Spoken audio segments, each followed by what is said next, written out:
Yes, I don't see why not. That's fine. Well, after the elections, but first in the Yeah. stuff, and Patrick can pipe in as necessary during the budget for capital stuff. And then the other thing is we can't go past 10:30. All right. Good. Well, because there's technical things with Zoom. It just immediately starts recording and Steph can't get back in. And we have another meeting at 11. Right. Well, then we'll have to come back if we don't manage to cover everything. I do have one addition that I would like to add myself, if I may, and that is I would like just to introduce a chairman's remarks, my remarks about this meeting and previous ones. It's really important that we capture this. I want us to know. So Brian, you want to just say we'd like a section called Chairman's Remarks, and then we can get to that when we get to that?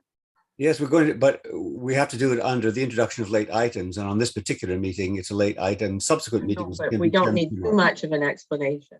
Okay. Well, we need a under this chairman's remarks that I want you to know that I have written to the municipality probably on every occasion that I've been chair for the last few years, asking that we have enough time to digest the information prior to the meeting. And on every occasion, we've been too busy to do that. And I understand people are busy, we're shorthanded and so on.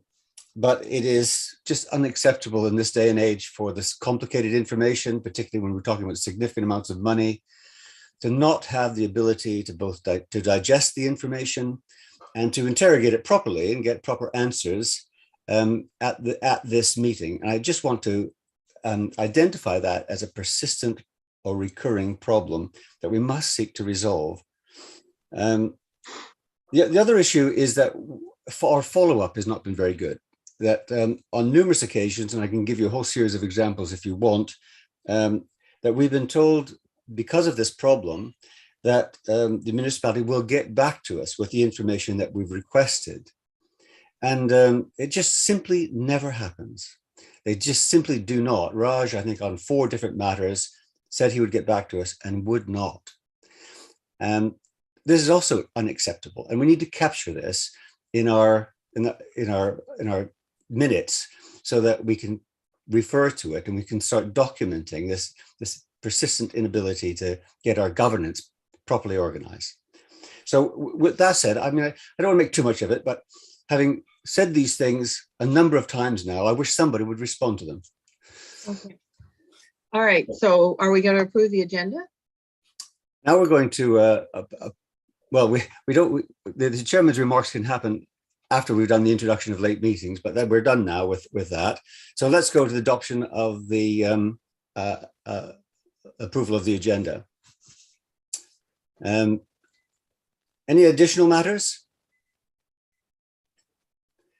Well, can we approve the agenda then? Everyone all agreed? Agreed. Well, let's do that by assent then. And can we then consider the adoption of minutes in item 2?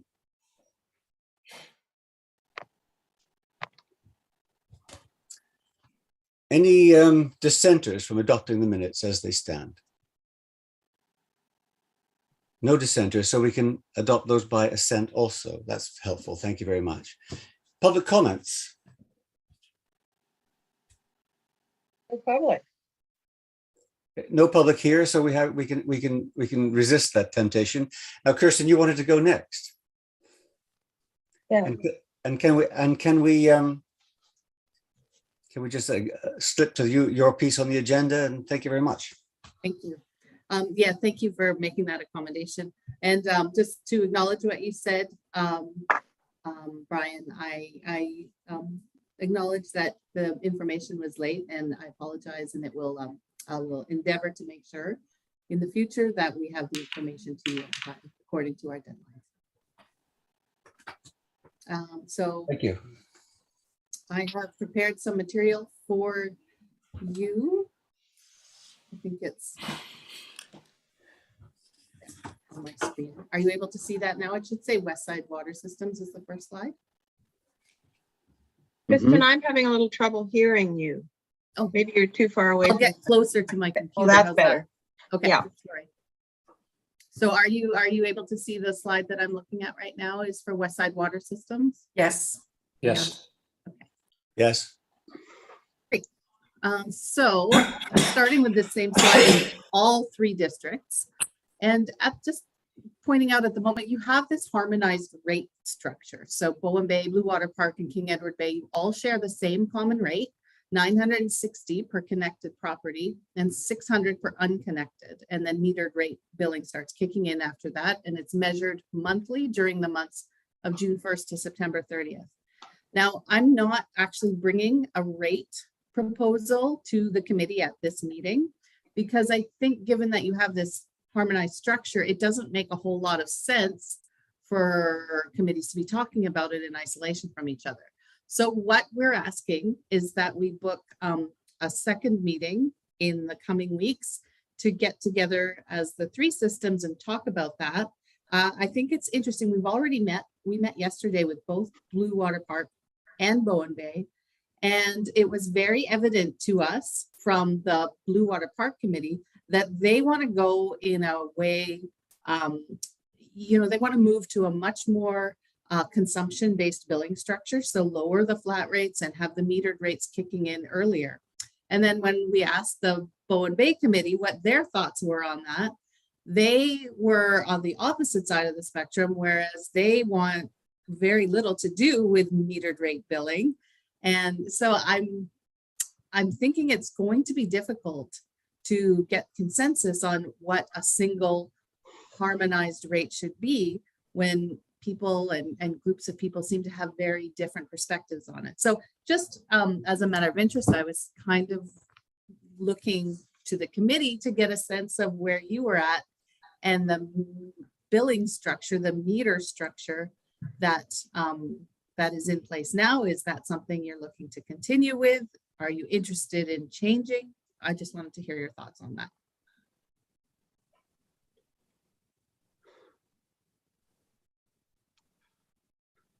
Brian, may I? Yeah. Okay. Yeah, my thoughts are the system of a flat rate with effectively, penalties above a certain threshold are appropriate, given that we've, historically had a water system that can more than handle the kind of the base level of consumption. So kind of status quo from your perspective. Yeah. Yeah, I would agree with that. A base rate to cover the our fixed costs and then with our metered rate to kick in when we hit above a supported volume that each household is allowed. Okay. All right, thanks. I just wanted to kind of do a little bit of polling at the beginning. So moving on from there, I'll just take a look at the revenue generated in King Edward Bay last. Kirsten, sorry, I was muted there. I was trying to get in to just make one comment about the previous slide. And just to do that is, I think the only comment I would make is that I think the elasticity is very generous. I think we could be much more punitive if we wanted to at the high end. Mm-hmm. I think it's rare. It's good that everyone has a base level of water that's reasonably affordable. But if you want to go over that, there comes a moment when I think it's reasonable to offer real increases, more substantial than we have now. Anyway, that's my. And I would concur, Brian, just because I think, it motivates people to inspect their properties regularly for leaks or not, irrigate irresponsibly and whatnot. I think you've said it very well, Brian. I think the real problem comes in the summer where the metering plays a factor when there's overusage. Although I just noted very briefly in the next slide that that doesn't seem to be a problem in King Edward Bay. But nevertheless, I think the value of the flat rate is that basically it's going to support the infrastructure that we all benefit from. And consequently, I think there's a certain philosophy behind the flat rate that I'm currently in agreement with. Okay, that's helpful feedback. Thank you. So yeah, the next slide. As you can see, in 2021, 99% of all of that revenue came from the flat rate. So there was very little overuse billings that were billed in the King Edward Bay local service area last year. Kristen, could you give us some comparative figures on that from the other water districts? Is that, I mean, it's very low, I guess, for us. Is that typical of others, or do others have higher? Bowen Bay tends to be higher with there was very, and actually Annette is very up to date on this, but, and correct me if I'm wrong, Annette, Blue Water Park tends to not have very much overuse, and Bowen Bay has a little bit more. I Okay, guess thank you. that would be a fair conversation. I don't have the exact numbers in my head, but that was the trend and that was the pattern that I looked at when I did the comparable. That's correct. There were 4 properties built in the summer of 2021 that had overuse in King Edward Bay.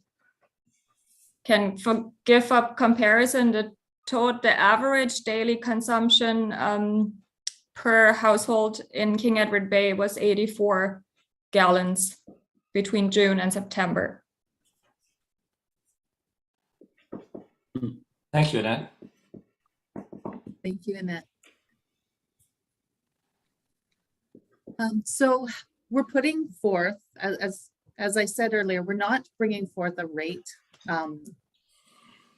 recommendation at this time. We need to set a subsequent meeting and we will talk about that together.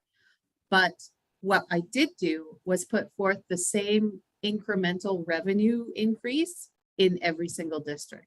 So of the 3 districts, not island-wide, but of the 3 West Side districts, I've put a recommendation of a 13.4% increase for 2022 to the revenue requirement.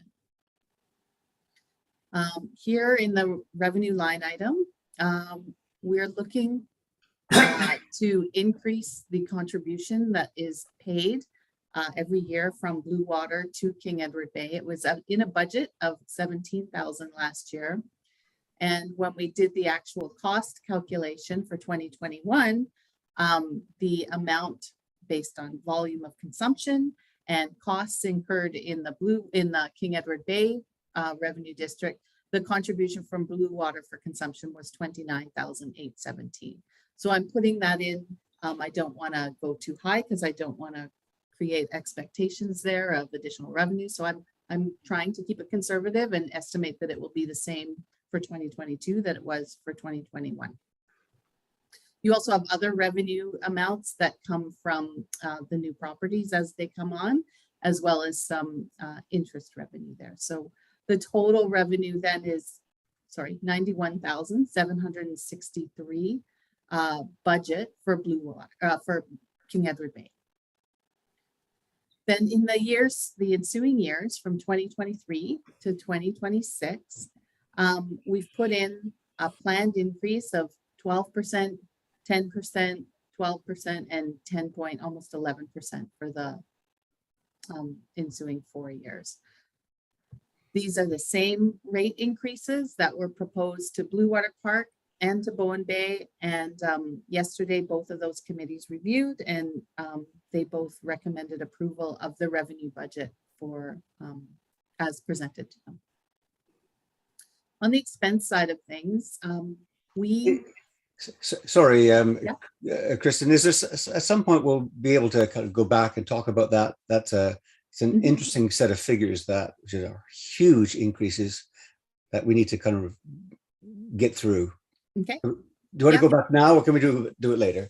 How about we get through the information because it might help to answer your questions or you know, we might, thanks.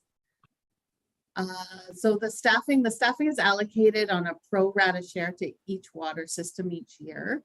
And in 2021, there were some significant one-time non-recurring costs that we incurred resulting from the implementation of the collective agreement. So all of the outside utility work staff are under a collective agreement now. We've increased our allowance in this supplies and services line item for fuel and for vehicle maintenance. And with the new well coming on, we have additional supplies related to that.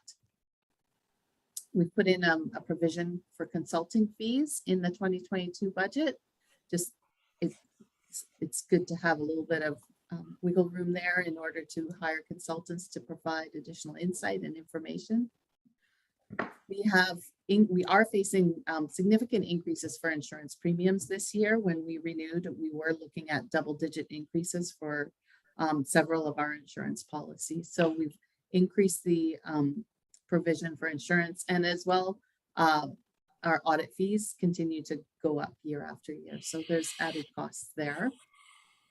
And we've added the hydrant maintenance expense, which is a biannual expense. We do that every 2 years. So in 2022, there is a program of maintenance for the fire hydrants that needs to be provided for. And lastly, in the utilities, with the commissioning of the new well, there are some pretty significant jumps in the hydro costs. So this represents the full year impact of having that new well. For the years 2 to 5, really we've just added an inflationary figure there to allow for some cost increases. We know that many of the inputs into utility systems are subject to much higher than 2% annual increases. But as a practice, we typically, we just use 2%, and for anything that we know for certain is going to have added impact, we'll include those. So for example, the fire hydrant maintenance, I know that's every second year, so I've made a provision to put that in the ensuing odd years. In the capital budget, and I'm sure Patrick will have a little more to say about capital, we've just added a provision for equipment replacement in the case of breakdown, just a very typical nominal figure there.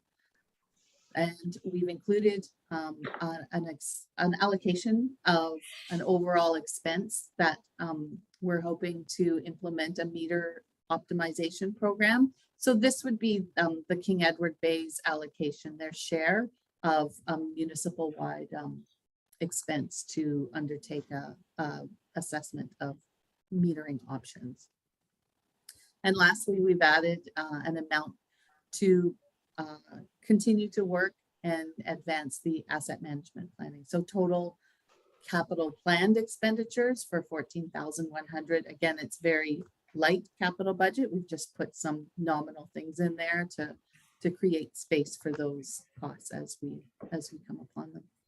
And we've just maintained those provisions in years 2 to 5 throughout the capital budget.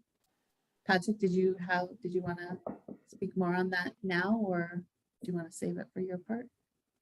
I think if questions come up, we can. Okay. Talking about where your fund balance is at.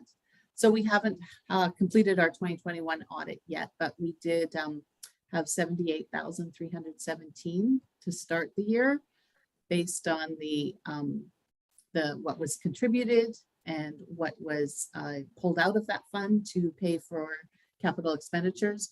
We expect to end the 2021 year with 101,000. And then if the impacts of this plan as presented flow through, you will see some year-over-year contributions every single year, less some amounts pulled out to do the capital maintenance. And you'll see a gradual increase of, year-over-year increase in your fund balance from 101,000 up to about 213,000 by the end of year 5. And Brian, you had asked for just a little bit of history on what the capital surplus balance was. So I've added this slide, and Steph this presentation is going to be part of the agenda, so you'll always be able to link back to it and have access to this slide. And I did commit to sending you the worksheet on this, so you'll have that. So back in 2017, I went that far back, and you can see here the revenues and the expenses plus what was pulled out takes you from a balance of 43,000 at the end of 2017 to the closing balance at the end of 2021 that we are saying it's 101,000. So that's the historical information for the last 5 years on that funding. So the next steps from a finance perspective, hopefully today, and I know there's a lot of discussion to get us to that point, but hopefully today, what we seek from the committee is a recommendation to council to approve the 5-year financial plan and then commit to scheduling a subsequent follow-up meeting with King Edward Bay and Blue Water Park and Bowen Bay, where we can talk about establishment of new user rates, which can be set to meet the revenue requirements that were approved by the 3 local service area committees. And further the discussion on this MOU, because this is hasn't been discussed for some time, and any other items of common interest that that anybody would care to bring and have added to the agenda. So that's it for me. I will. Did you want me to leave the slides up? Do you want to go back to some of them?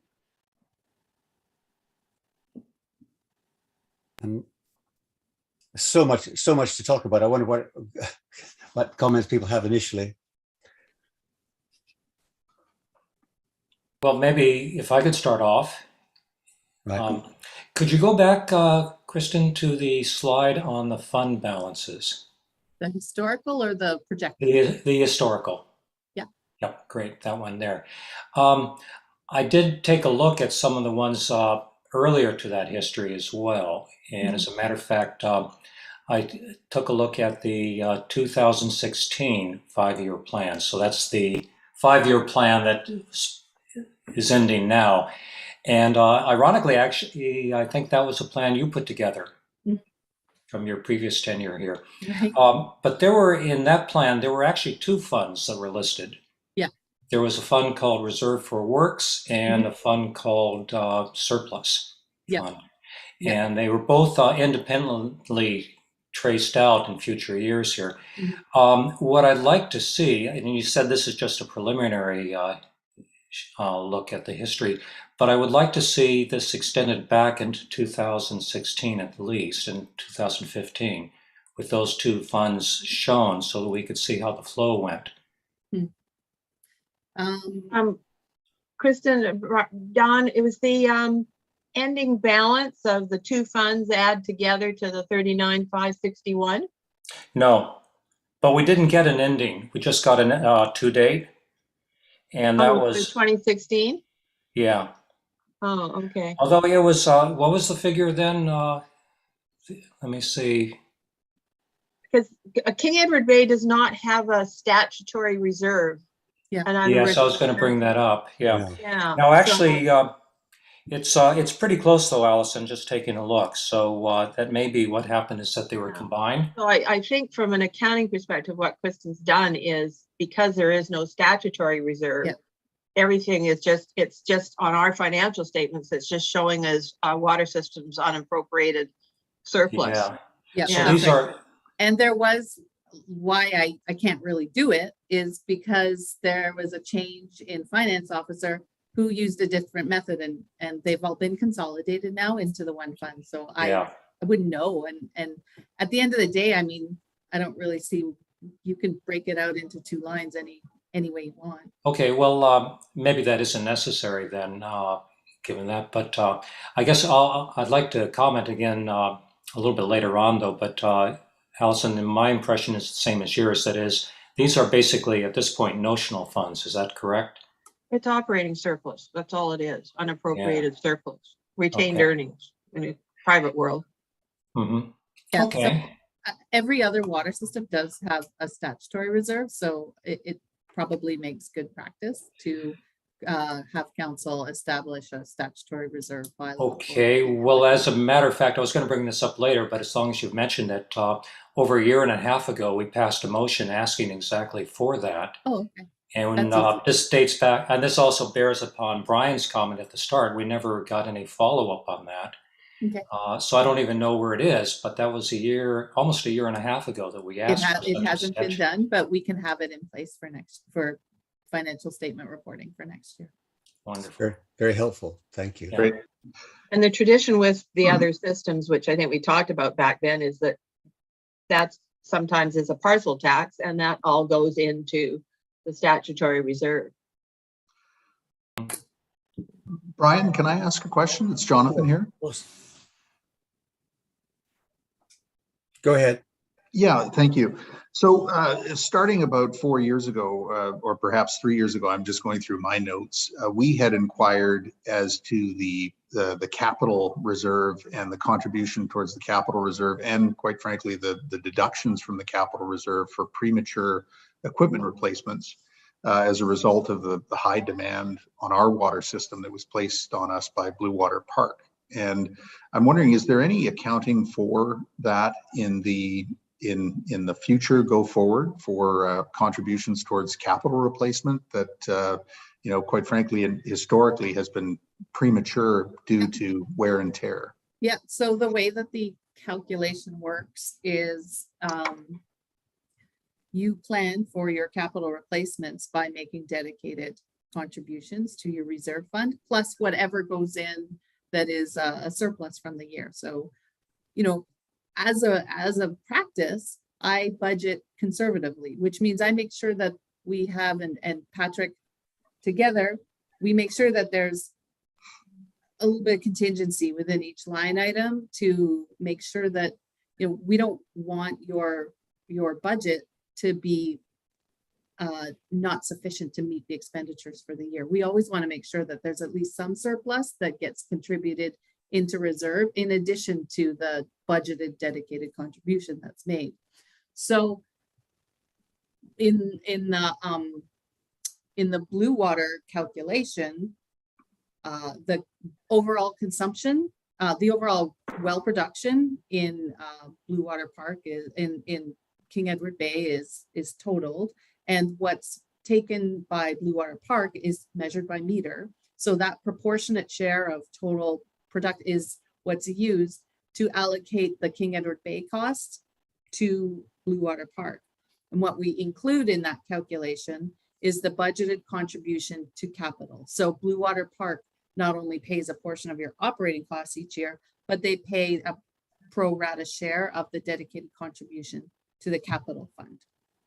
And then that's where you receive additional funding in order to make sure that it's there to fund those capital equipment purchases when they need to be made.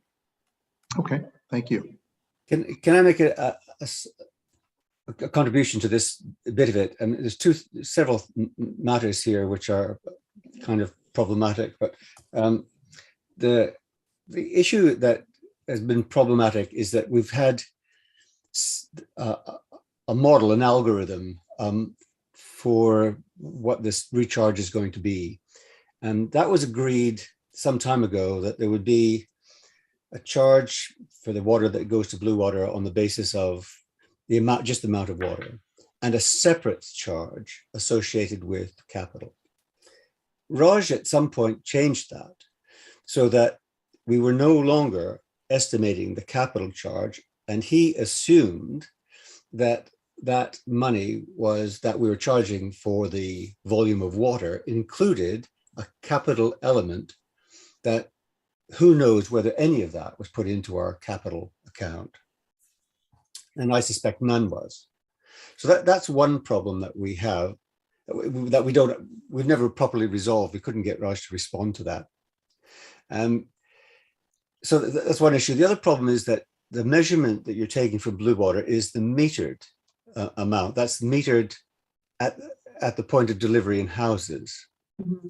I get that, except that that's not. It's the measured what comes from the tank. Is that right, Annette and Patrick? Yeah. Isn't there a meter on the line? Yeah, it's the amount delivered. So yeah, everything from King Edward Bay to Blue Water. It was the amount delivered, except that we now know that there was problems with that meter and it was not working for a very long time. And hence we're stuck with a very substantial amount of water going down Spyglass Ravine into the ocean that has never properly been captured, although we have tried to estimate that. Sorry, what's up? The meter is functioning. I don't know about the history of it, but it's functioning now, or you're suggesting it's always been functioning? I don't know about always. It's functioning now. Didn't it get replaced? I think it did. It did get replaced, and that was back to Glen's the consulting engineer who evaluated that meter and said it was out of whack, that it was not calculating the volume of water that was actually being delivered. Hence, they replaced it. So I guess just to try and paraphrase what Brian's concerned about, what he's concerned about is that there was more water delivered to Blue Water than was actually billed, than Blue Water was actually billed for before that meter got fixed. For two reasons. One, that we were simply not billing them at all because we thought the volume of the water given was incorporated a capital recharge, which was not true, but that's what Raj was doing apparently. And secondly, because the meter was not working for many of the years in which we were draining money down, water down Spyglass.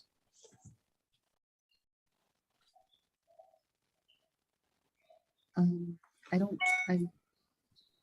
don't know.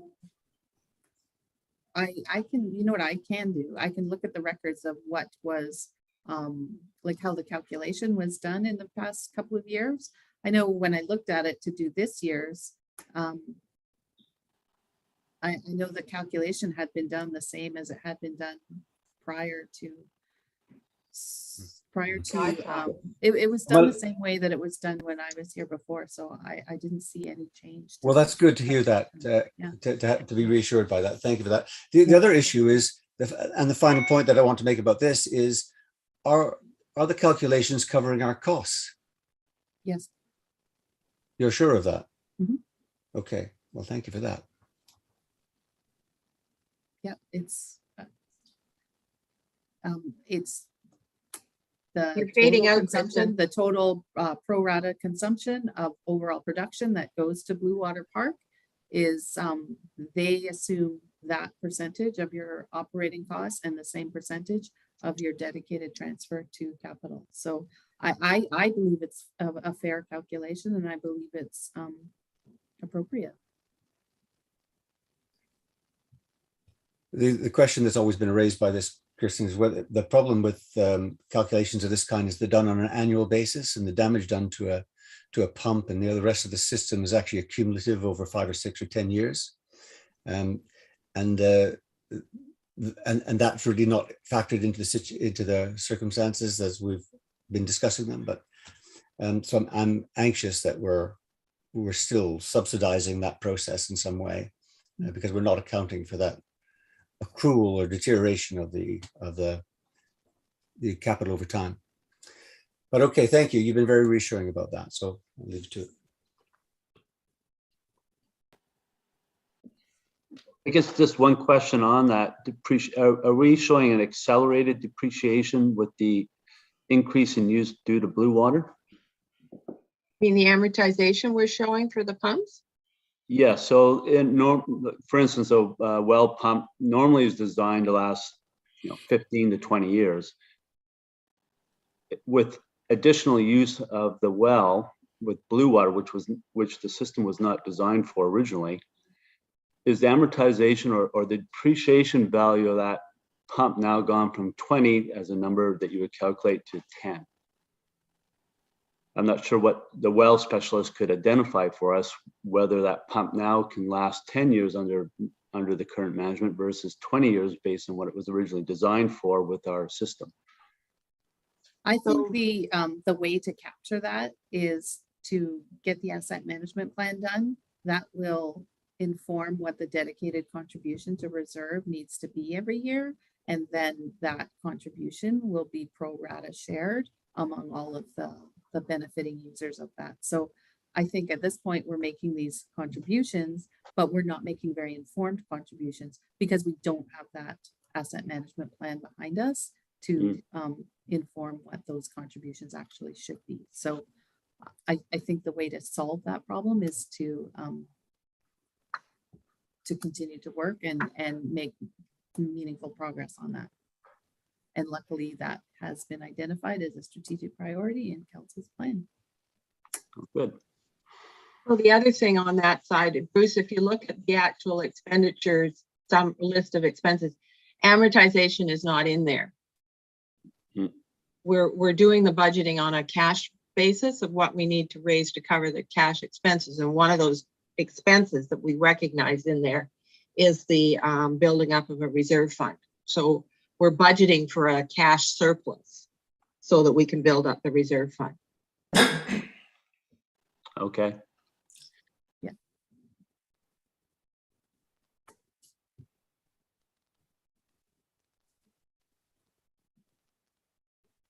Any Brian, other questions? this is sort of a philosophical question, I guess maybe to Kristen, about how you're looking at the budget here.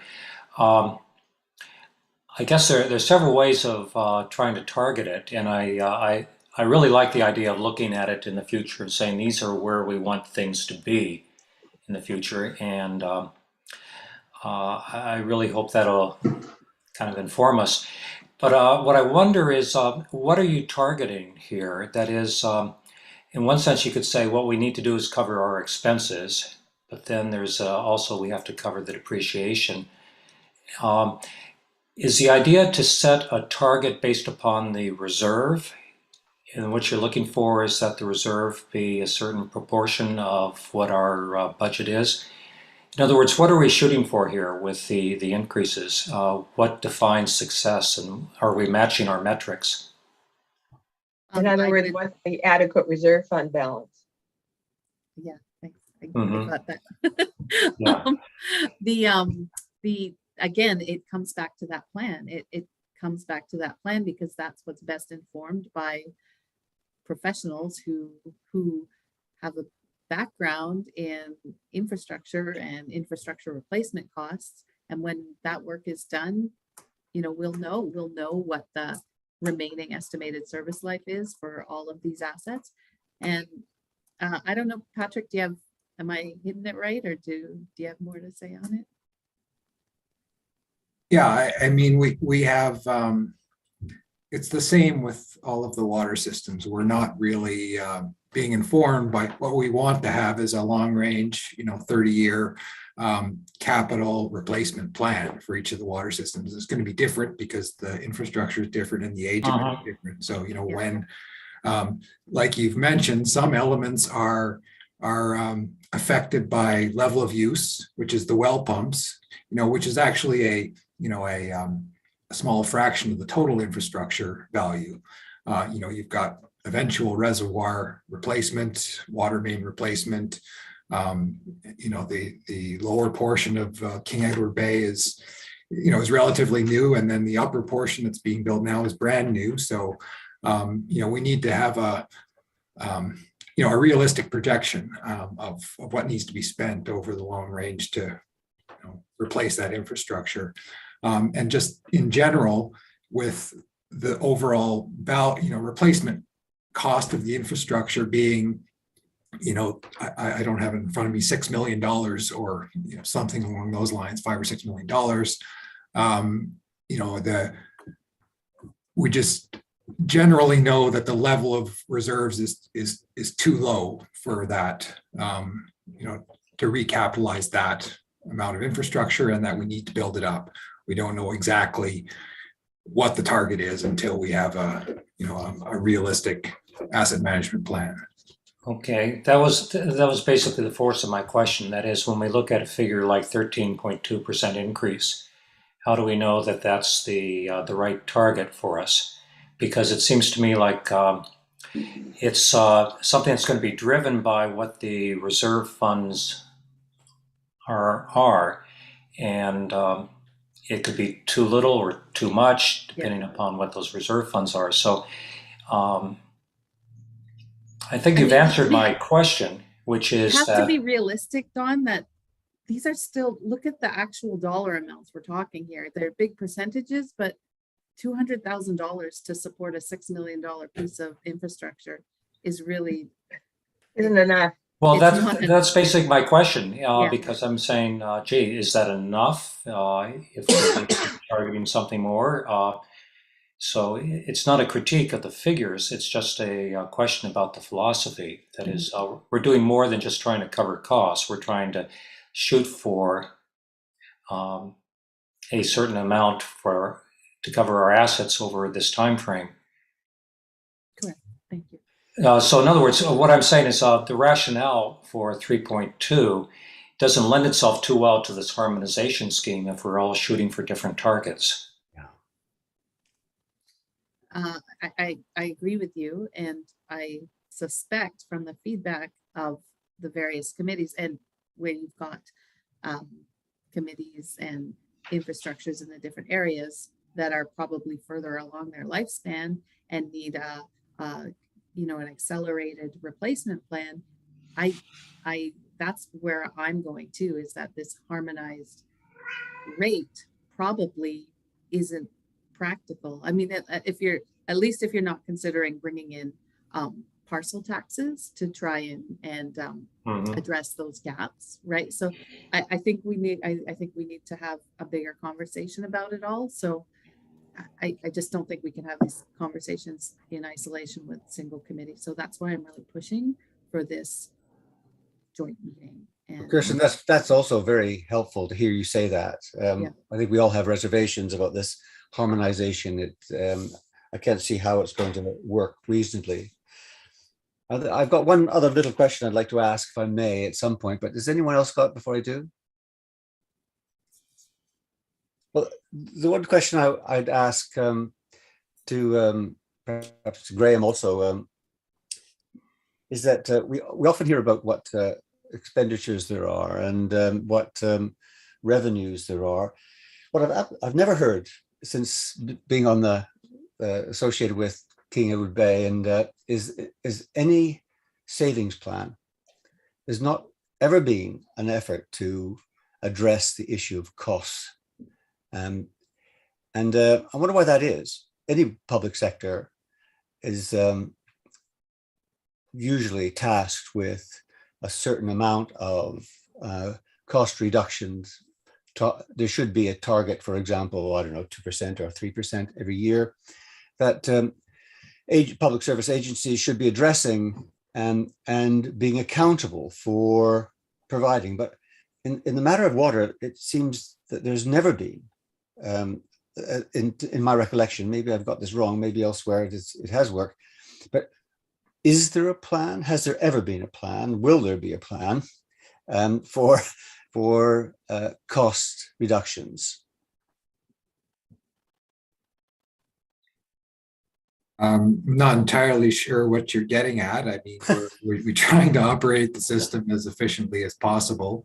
The reality, and since I've been here, is that we're very much focused on very critical situations, infrastructure that's failing, and it's not just water systems, it's roads and drainage and sewer. Sure. And we would like to be have the capacity to be more proactive and strategic in our operations and in planning for capital expenditures. And so we're working towards that, and asset management plan is part of that. In terms of whether we have a specific cost reduction plan, no, we don't have I haven't. Well, that's what I thought, Graham, and I'm not pointing a finger at you. I wanted to confirm for this, but I've been a public service manager for 35 years and had to lead large organizations through difficult times, and I've never been without the expectation of demonstrating efficiency. And the only way you can do that is having savings targets. And it seems that in respect of the water only, and I'm only talking about the water now, there doesn't seem to be any desire or attempt to do that. And I know that you're back against the wall, you're going from emergency to emergency, and I get that, understand that.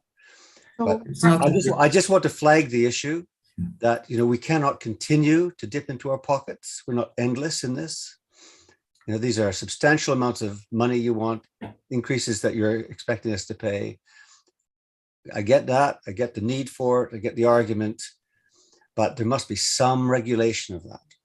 And I just wanted to flag that at this meeting. So, Brian, it's kind of hard in a way with the water systems. I mean, I quite know where you're coming from, and Jimmy Pattison always said, well, you can find 5% in your budgets everywhere. But with the water systems, we're mandated by Vancouver Coastal Health to check the chlorine residuals at certain points every day.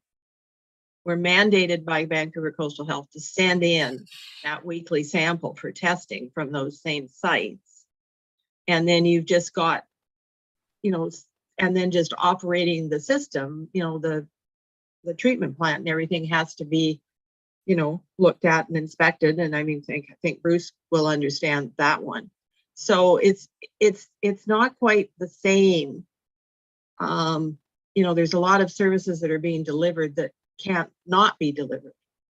And then the other side is, I think Patrick's looking at the meters and trying to, you know, if he puts in the remote read automatic meters and things like that, it should save on billing time, you know, staff time to do billing and all that kind of stuff. So, you know. Alison, I hear what you say. Yeah. All through my life working in public sector, I've heard exactly that being said to me. I've never really believed it, but I understand where it's coming from. I don't think we're going to resolve this one now, but it's an issue just to have in people's minds.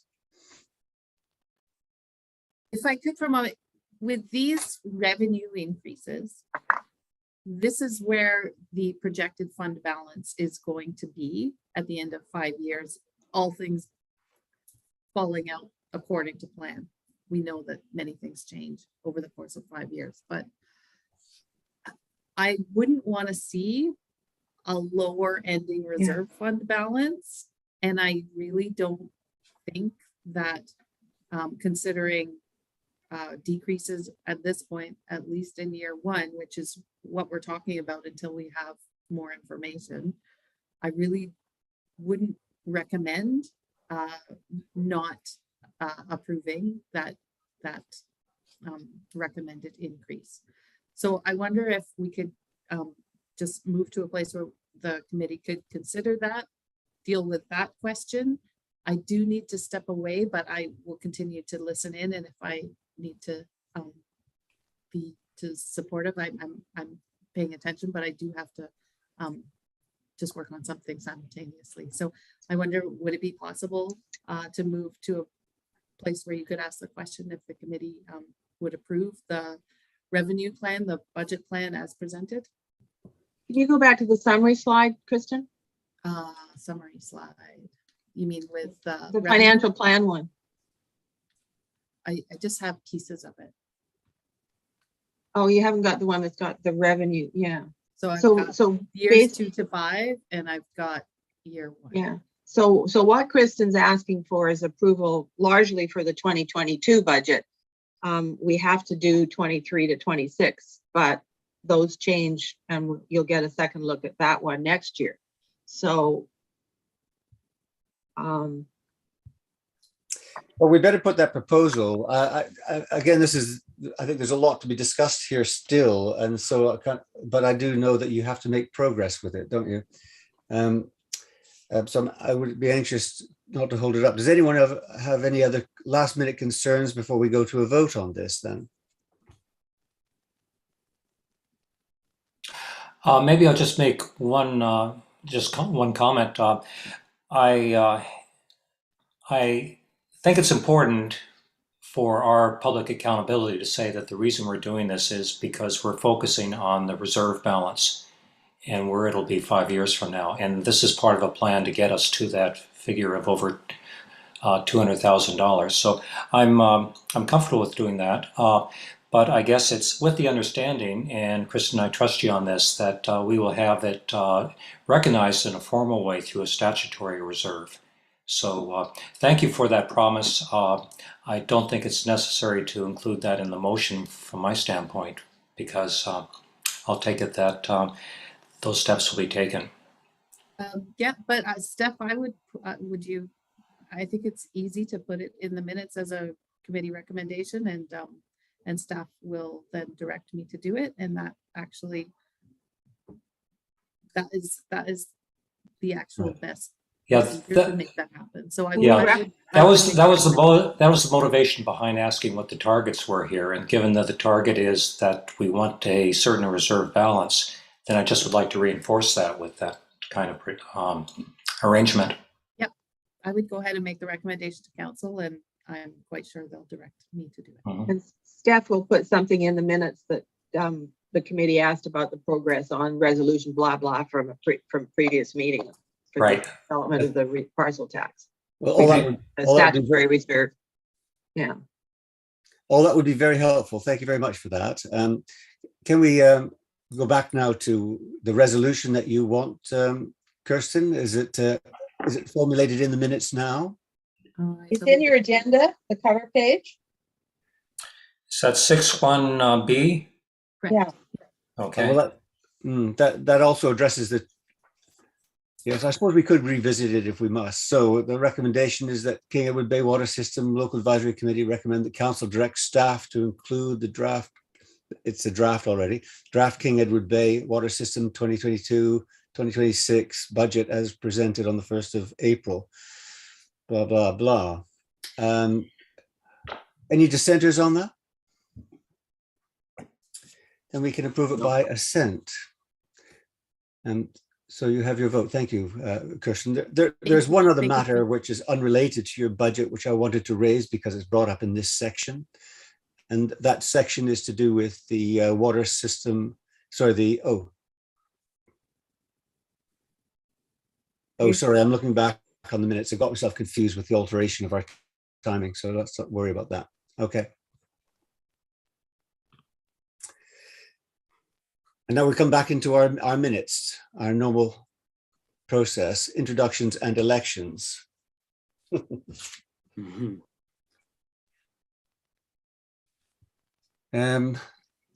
already introduced you, Kirsten, and the election of chair and vice chair.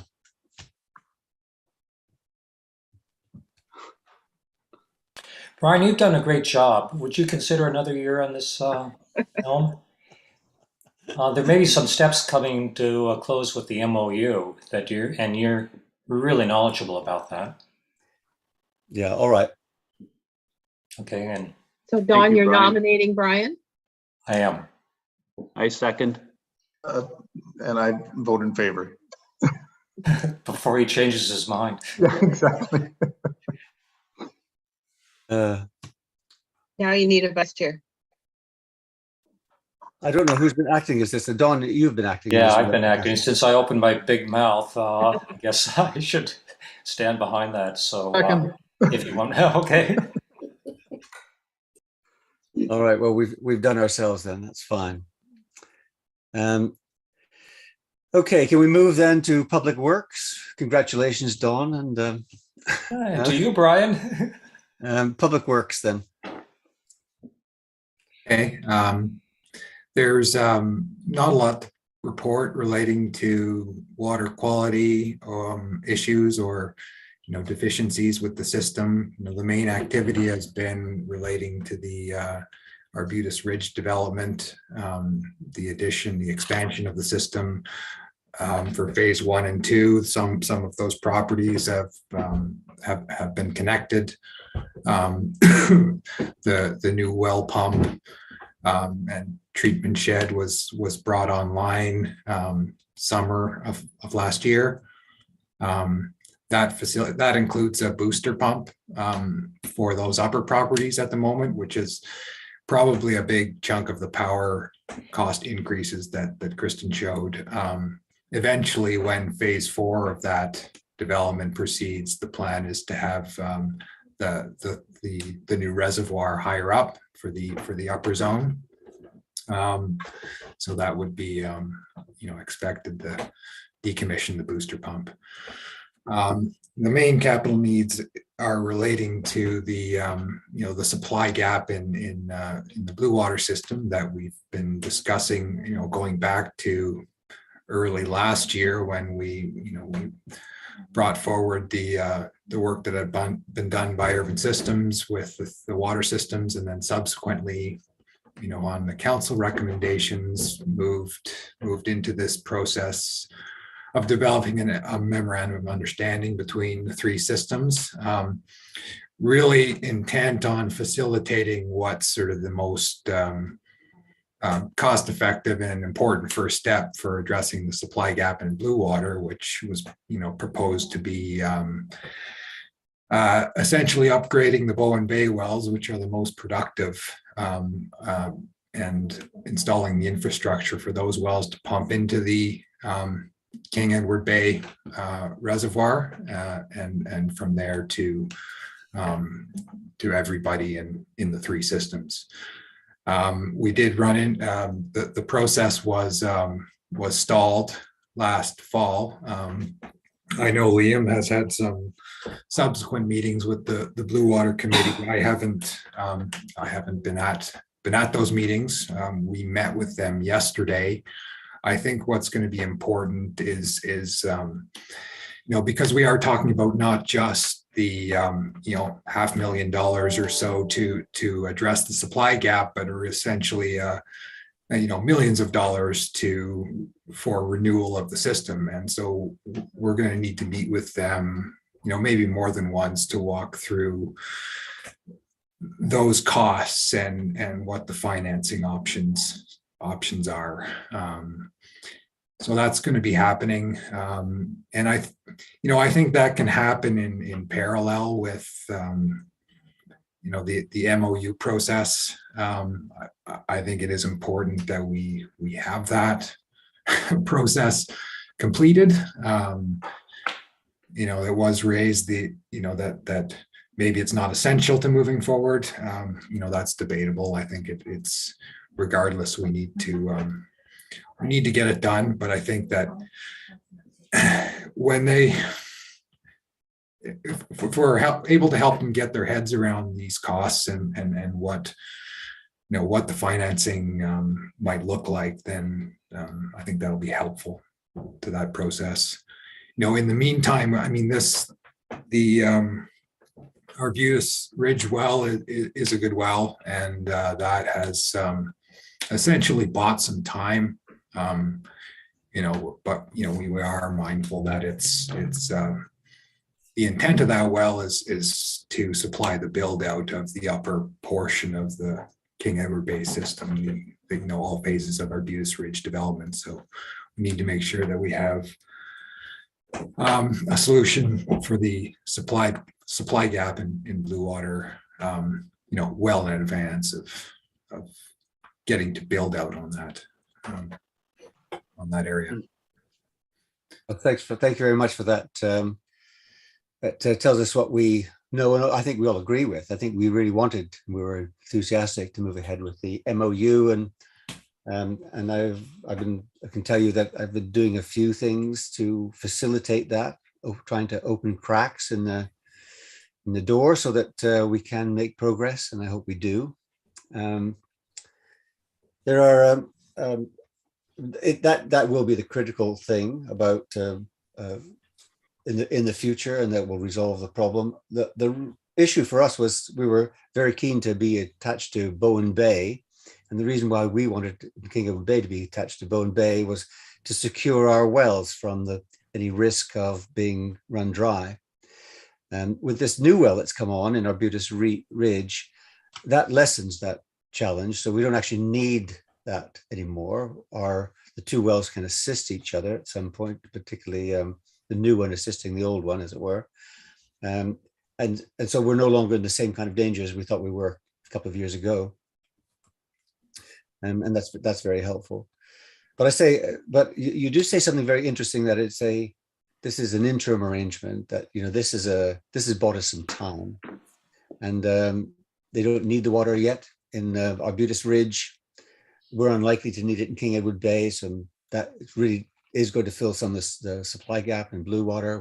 We're happy that we can help Blue Water, but we can't be still. We're desperately to hear about advances in Blue Water in their own acquisition of supply, the storage and distribution. So we're very supportive of the MOU in order to achieve that. And we had made more advanced estimates for asset management, cost estimates for complete replacements, and we had put that forward to Blue Water Committee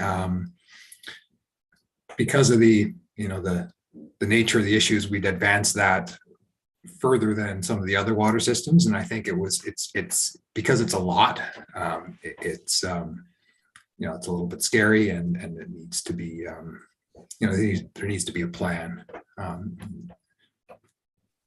So yeah, it's a priority to work on that. So if you watch the Blue Water meeting, they did agree to put some money into funding, having some funding available for some future planning, and Patrick's going to apply for a planning grant from the province. So there's some money in their budget for that. And Kristen had done some crunching of numbers as to what might be needed for the various different things and how to fund it, and just for information and discussion. And I think that was pretty much of a shock to all of them about the amount that would be needed to, in the annual repayments and so forth. So there's going to be more meetings. Jonathan, you had your hand up? Yeah, I want to thank you, Alison, Patrick, for all the work you're doing. And I know these aren't easy tasks that are in front of you. One thing I just wanted to ask about, historically, prior to some of these budget meetings, we've had some data, not just on water quality, which is of course critical and very helpful, but also on well performance. And we're just wondering if you have any data that you might be able to share perhaps at the next meeting, or that you can send after the meeting on well performance from last summer. Just those were, as it turns out, in some of the public meetings we had here in King Edward Bay when we had critical issues around water supply, they kind of informed us well in advance of impending failures of equipment. In that, we did have some wells run almost dry practically a few years ago. So is that data that you might be able to supply to us prior to some of these meetings, just as additional information on the kind of the state of our system? Yeah, and that's something that we can. Gee, I would second that too, and I would find that very useful. Yeah, we had, I think it was probably 4 years ago when we had some real critical issues, the data that shows the peaks and valleys on demands on our wells, and they were, as it turns out, precursors to some equipment failures that were very helpful. And I was thinking too, along those lines, just a couple of years ago, I think it was in one of the urban systems reports, there was a disturbing trend where the recovery time of one of our principal wells was becoming longer, which was indicated as a possible sign of some trouble with the well. So again, it would be nice to get those kinds of figures, because I think, as Jonathan says, they give us a heads up of what might be problems. Yeah, and in fact, it's just this information that made us anxious to be joined up with Bowen Bay, because to prevent our wells from being overused in this way. I would. I don't have the detailed figures. In general, the additional well improves that situation. Along those lines, there was a recommendation in the EXP report to do some fine tuning of the duty cycles of the two wells.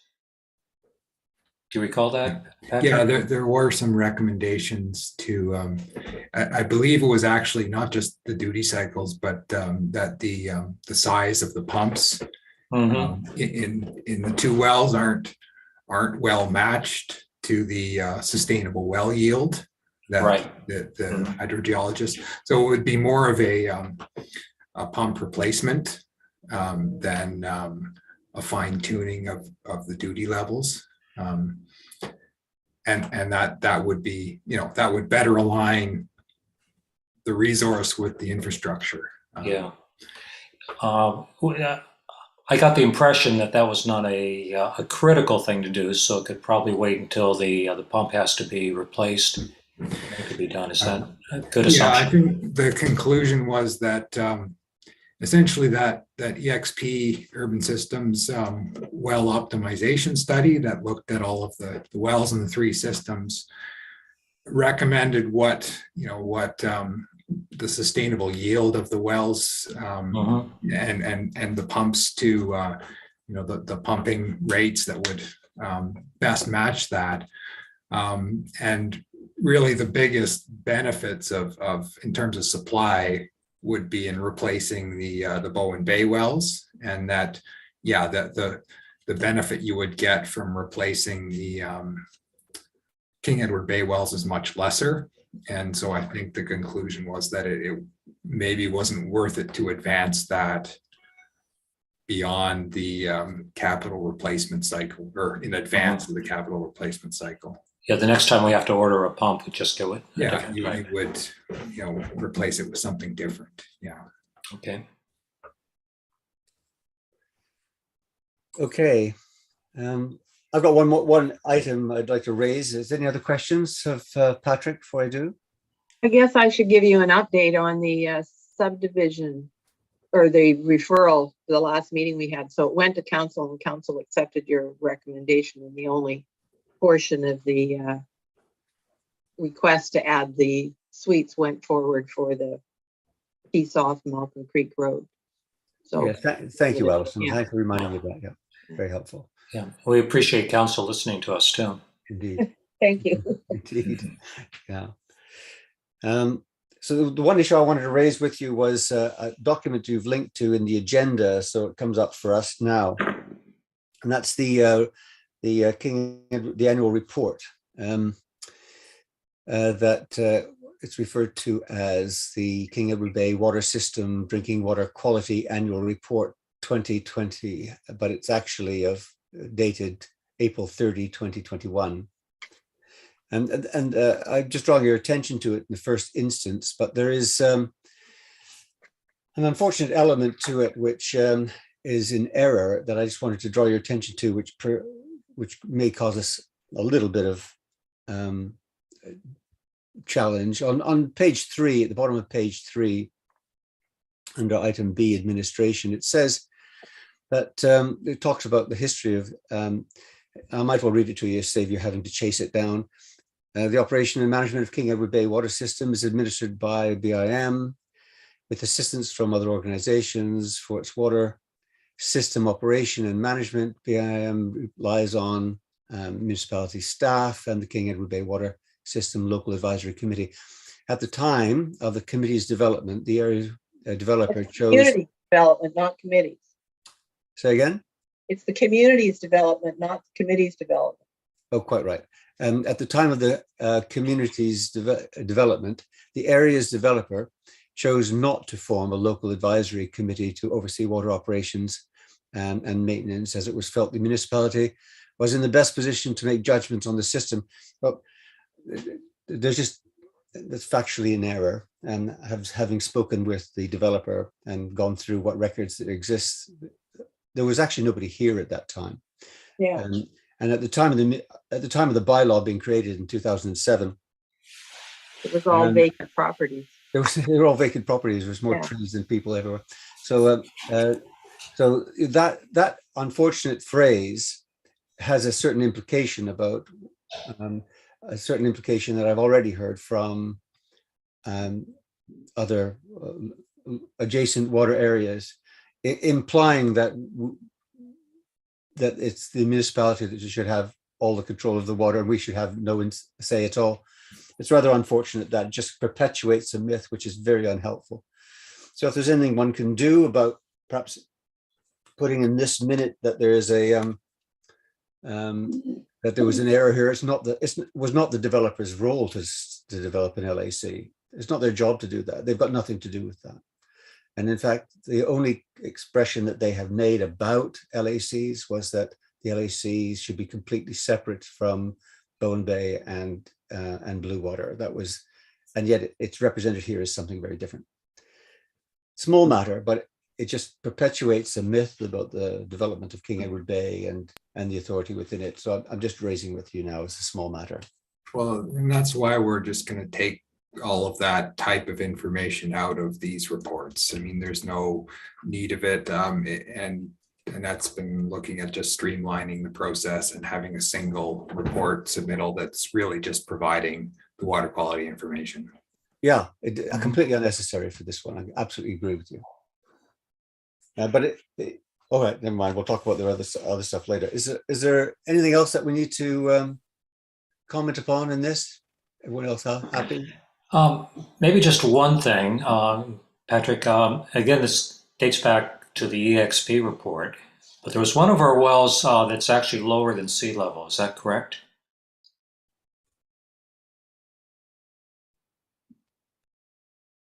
Oop, you're on mute. You're muted, Patrick.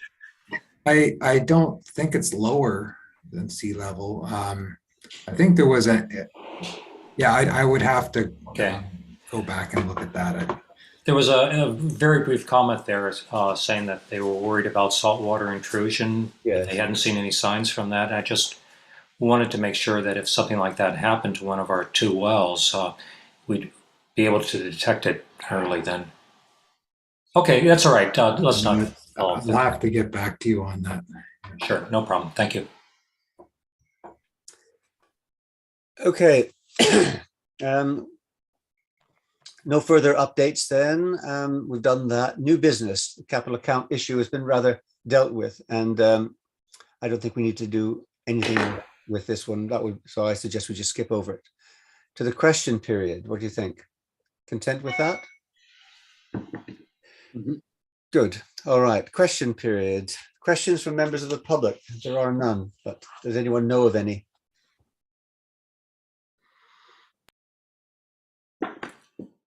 Items for information. I haven't gone through the island plan as perhaps I should have done. I wonder if anyone else has and has anything to say about it. Jonathan. Yeah, I just wanted to confirm, Brian, and I apologize, this might have been part of the earlier part of the meeting, but I just wanted to confirm that we'd all agreed that the statutory reserve would go to council. Yes, Yes, we have. Okay, thank you. Sorry. and you did pass a resolution before, so. Great. Yeah, that was Thank you, the Al. December 2020 meeting, I think, is where that Yep. resolution was. Brian? Yes, Don. Just to go back, under new business was the history of the funds. I think Kristen has already indicated that, or has already provided us with some of that information, which is really helpful.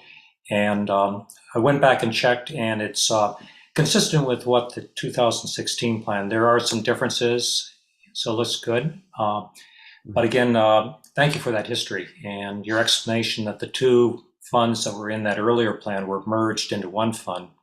Explains a lot. All right. There's a next meeting. Sorry, did someone, Kirsten, did you want to say something? No. All right. Next meeting then.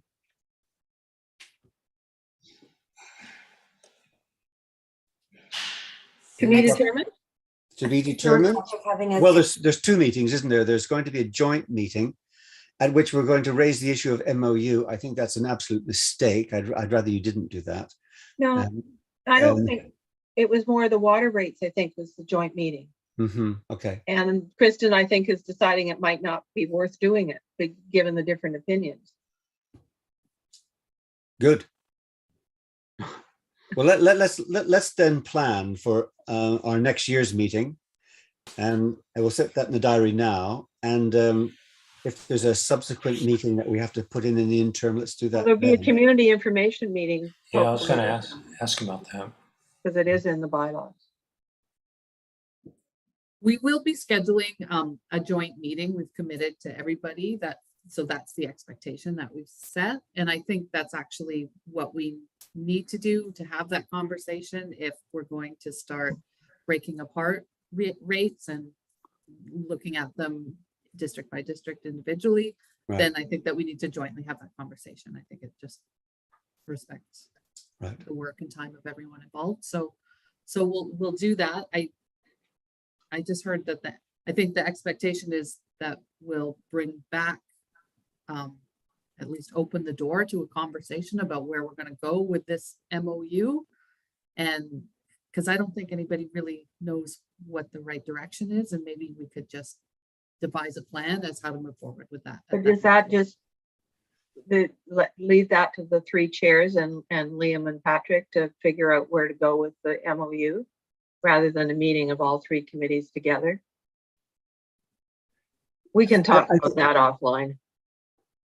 Yes, I think we could talk about this offline. I think the 3 chairs is the right way to go with this. I think there is progress that could be made. I think we should have another go at it. And if we fail, then somebody else has to come in with a big hammer. But I think we should have another go at it. So let's just say set the next LAC meeting. That would be about this time next year.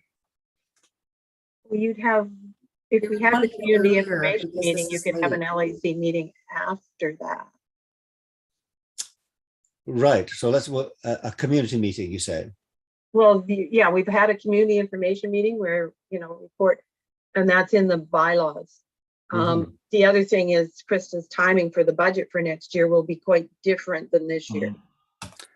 So, But we are going to have an LAC meeting to get a recommendation for the new agreed upon rate that will eventually go to council. That's not bound by that May 15 statutory deadline that the budget is, because we're not going to be billing until the fall. But at some point there will be an official LAC meeting where the rate that we've talked about, and we're all, there's some consensus there that the LAC can make the formal recommendation to council to adopt it. So that would be June or July? Yeah. That's what I'm thinking, yeah. June or July of this year? Yes. Before the metered rate bylaw needs to, because you might change the timing on when meters are read. I don't know. We can open it wide open. Well, we better decide. So we're going to have enough information in June by the end of June. All right. Well, let's arrange it for the end of June then. Okay. And do we have to pick a date now, or can Steph send out a poll? Steph, do you want to do a poll? Would that be sensible? Sure. Last week in June? Thank you, Steph. Okay, so let me just be clear on what the purpose of that is. If I understand things correctly, what we've done here is we've recommended a revenue increase without specifying where that revenue comes from. And the purpose of our end of June meeting would be to basically decide how to make that revenue happen, for which a rate increase would be one option. Does that do it? Yes, I think that captures it perfectly. Thank you. Okay. Okay. So having established a process for the next meeting to be established, I think we're at adjournment, are we not? 3 minutes to 10:30. Good show. Motion to adjourn? Seconded. Oh, seconded. Yeah. I don't think anyone's going to disagree with that one, so we better just go. Thank you. Thank you, everyone, for Thank you, everyone. Thanks, everybody. Welcome back, Kristen.